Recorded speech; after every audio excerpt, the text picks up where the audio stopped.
Hello, hello!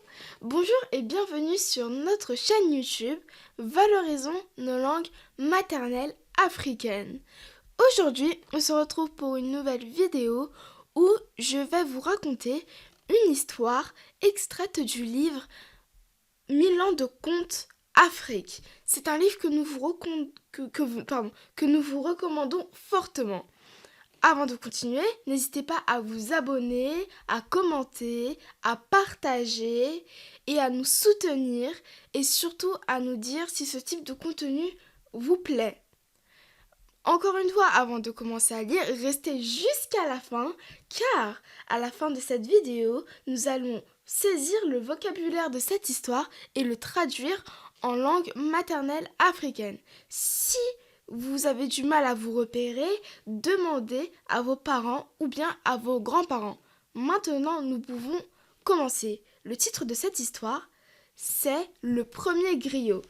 Cette histoire va nous raconter comment est venu au monde le premier griot. Il y a longtemps, très longtemps, deux frères bergers dont l'histoire a oublié le nom. Nous allons leur donner des prénoms. Le premier frère, l'aîné, s'appellera Funkup, ce qui veut dire Funkup, qui veut dire arbre de paix. Et le deuxième s'appellera Njinu.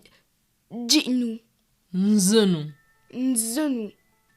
Qui veut dire Nzonu qui veut dire, plutôt qui signifie l'intelligence. Je reprends. Il y a longtemps, très longtemps, deux frères bergers dont l'histoire a oublié les noms abandonnèrent leur campement à la recherche d'une terre fertile. La sécheresse sévissait dans le pays.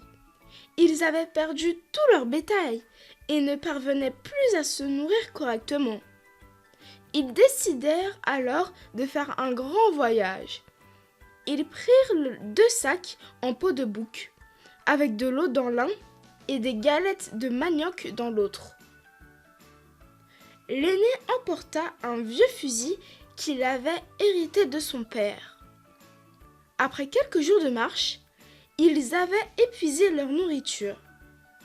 Durant tout leur périple, ils n'avaient rencontré aucun village, aucune habitation. Le paysage était si désertique et la chaleur devenait insupportable.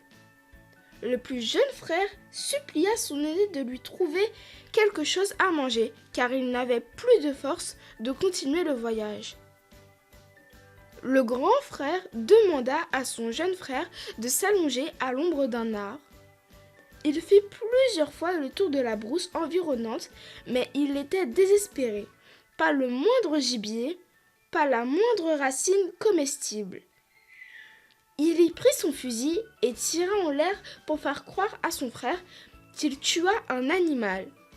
Puis il sortit de son sac un couteau bien aiguisé, découpa un morceau de sous-mollet et le fit cuire au soleil. Il leur apporta cette viande enveloppée dans des feuilles d'arbre. Le petit frère se régala de cette viande qu'il prit pour un morceau de pigeon. Remercia son aîné et retrouva un peu de force pour poursuivre son chemin. Cependant, le grand frère avait de plus en plus de mal à marcher. Il boitait et souffrait terriblement. C'est à ce moment-là que le plus jeune frère s'inquiéta pour sa blessure au mollet. Après avoir hésité longtemps, le grand frère lui répondit: « Nul ne peut voir tout seul le sommet de son crâne. » Le petit frère ne comprit pas le sens de cette phrase. Il le pria: « Grand frère, parle-moi dans une langue compréhensible. Quelle est la cause de ta souffrance? Je suis ton jeune frère. Tu peux me faire confiance, quelle que soit la gravité de ta réponse. » L'aîné lui répéta: « Nul ne peut voir seul le sommet de son crâne. » « Dans ce cas, dit le petit frère avec une certaine déception, je ne te poserai plus de questions. » Ils continuèrent leur route sans prononcer un seul mot. Le silence devenait de plus en plus pesant, et le grand frère peinait à se déplacer. À la sortie d'un sentier, ils aperçurent des cases. Au loin, on entendait le bruit des pilons qui rythmaient avec les efforts des femmes. Avant d'arriver au village, l'aîné confia à son jeune frère: « Je n'ai jamais tué d'oiseau. J'ai tiré en l'air pour te faire croire que j'avais trouvé du gibier. Comme je n'avais rien à t'offrir, j'ai coupé un morceau de mon mollet et je l'ai fait rôtir au soleil pour te donner à manger. » Il ajouta: « Celui qui fait du bien n'est pas à lui. Celui qui fait du bien, ce n'est pas à lui de le dire. C'est le sens de la phrase. Nul ne peut voir tout seul le sommet de son crâne. » Le petit frère, profondément touché par le sacrifice de son aîné, affirma: « Celui à qui on fait le bien a le devoir de reconnaître et de faire savoir. » Il se mit alors à chanter des louanges et à improviser des poèmes à la gloire du courage de son frère aîné. La beauté de sa voix attira bientôt une foule immense. Les deux frères furent accueillis par le chef du village. Tous les soirs, autour d'un feu, le jeune frère réunissait toute la population et racontait une autre version du sacrifice de son aîné. Sa réputation de maître de la parole, de chanteur et de poète dépassa très vite son village d'adoption. C'est ainsi que les rois l'invitèrent dans leur palais pour de longues veillées de contes. Ce petit frère est l'ancêtre des griots, et l'on dit que c'est depuis ce jour que les bergers peuls ont le mollet moins garni. Donc c'est de là qu'est venue l'histoire des griots. Maintenant, on va passer au vocabulaire de cette histoire où maman va traduire en langue maternelle et moi en français. Frère. Fait.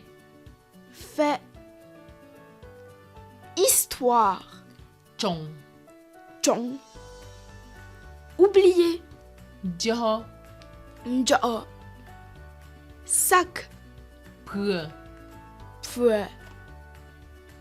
Village. La. La. Aîné. Chiambi. Chiambi.